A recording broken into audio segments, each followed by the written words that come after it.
And hello once again, my name is Lupus, and today I'm going to be looking at dramatic logic for all those who are super interested to learn about such enjoyable things. Now before we get into it, let me just say, if you appreciate these videos that I make, and I've made a whole bunch of these videos, you can always support my work by checking out my Patreon or checking out my books, but we'll get back to that later. Now let's talk about dramatic logic.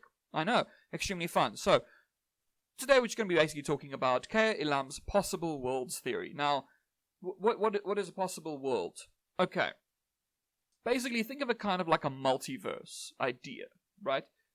When you go to see a play, you are being invited to essentially enter into a different world, a world that is outside of our own. Now, it could be based on our own world, but it is still a fictionalized version of our own world. Even when something is based on true events, it is not a documentary, it is a fictionalized account of something that actually happened. So you are still entering a possible world, a different world from our own, something that is distinct and separate. Okay, now, three things about this possible world, basically three things that make it important, basically understandable, alright, is that we can view this fictional world from our own perspective, right? When you go to see a play, and you sit down in your usually uncomfortable chair, you are basically peeking through. It's almost like with a movie, right? You're peeking through a screen and you are seeing a different world that is not our own world, yet does have its own existence, its own state of being. We are able to sit outside of it and look in.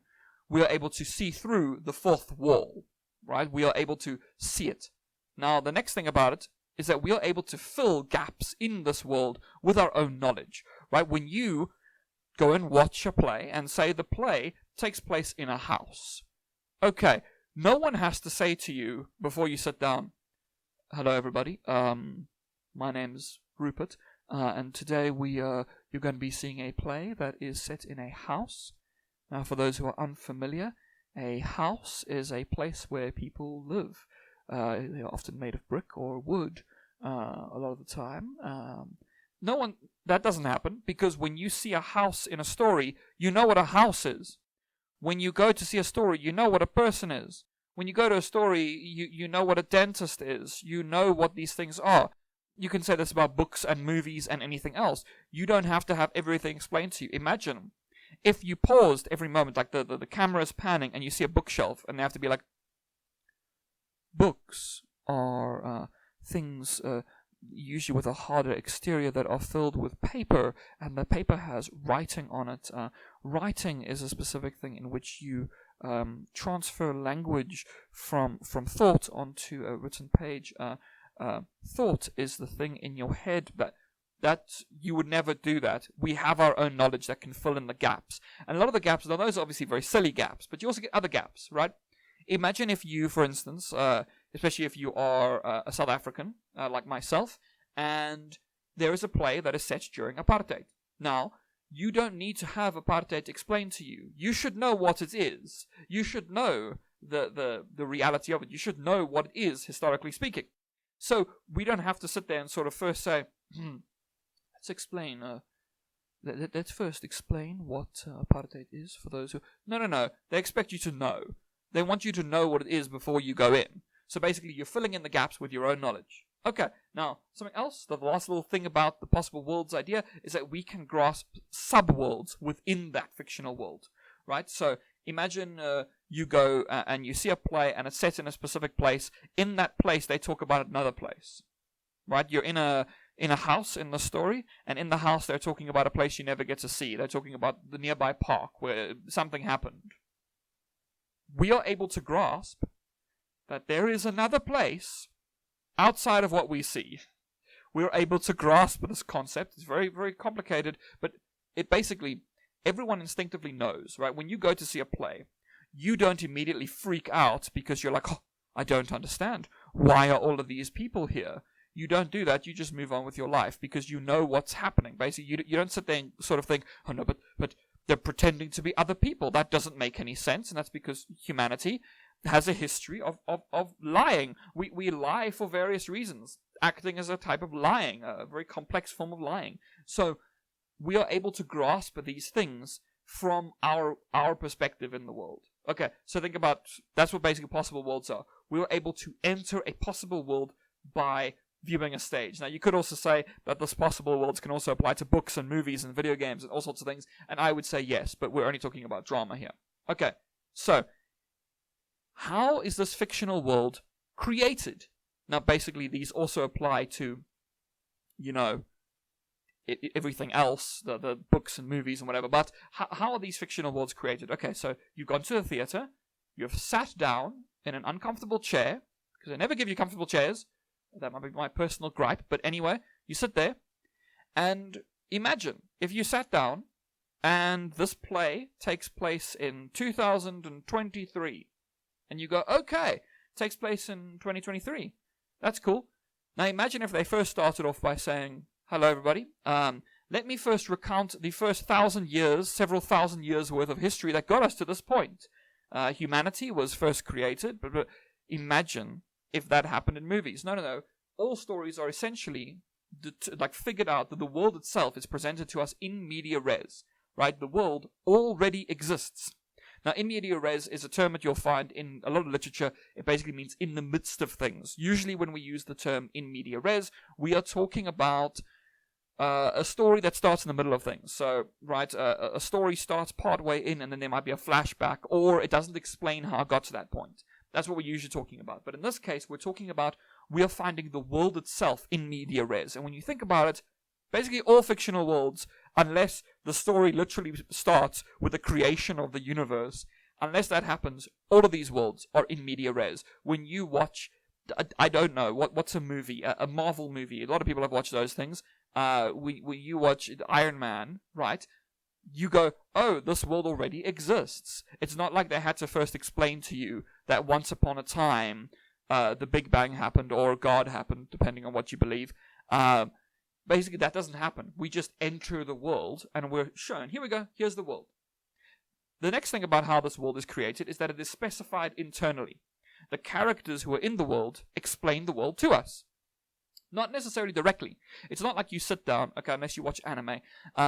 Basically, most of the time, when you watch something, characters don't just exposition at you, the world. However, you learn about the world through what happens in it, right? You don't have to sit down and someone first explains to you through a book-length summary about what the world is like. You enter the world that you are watching, right, from your position near the stage or watching a screen or whatever. You see the characters in that world talking to one another, interacting with one another within a space, and so you're learning about that world, right? You're learning about the world through what happens in the world. It's quite simple. Then, of course, the last of the things is that the world is represented in the performance, so it's actually shown physically, right?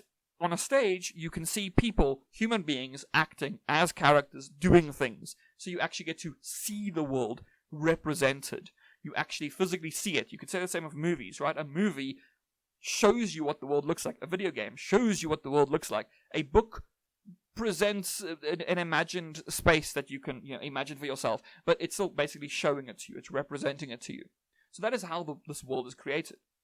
Okay, so remember, we access the fictional world through viewing, reading, whatever, and then we apply that to our imagination.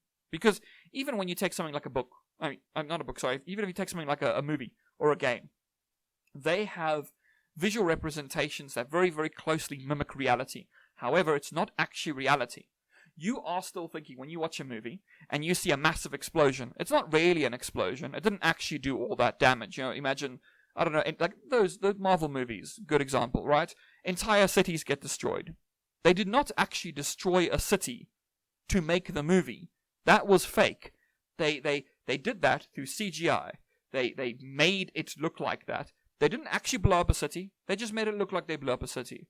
But because we're watching it, we sort of go, they blew up a city.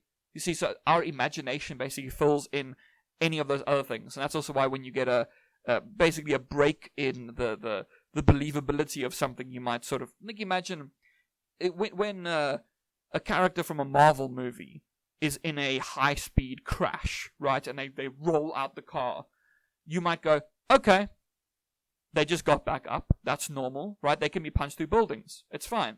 However, imagine you're watching something very, very realistic, a very, very real story about regular people, and a person gets thrown through a building.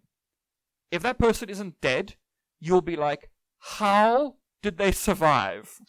Because you are applying the rules that you have learnt through the story, you're applying your imagination to them.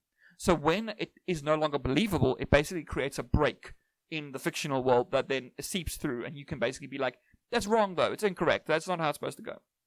So basically think about it as that there is a fictional level and there's a representational level. So the fictional level is what is the actual story, the representational level is what is shown. Okay?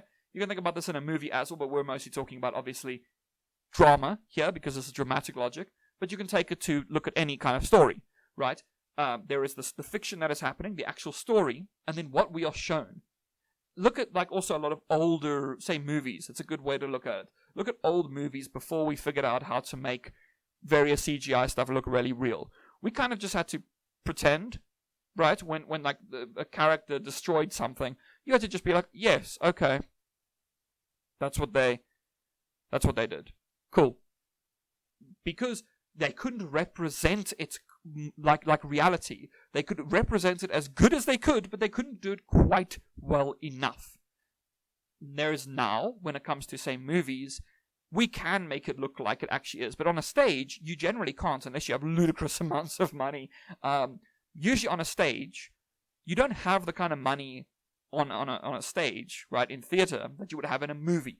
Also because you have to usually do the play multiple times. So it's not like you can have an extremely expensive thing every single night because it just won't be worth it. Whereas in a movie, you can have an extremely expensive thing because, well, the movie can be distributed afterwards an infinite number of times for an infinite length of time, right? A stage can only basically make the money back as long as the stage is being used.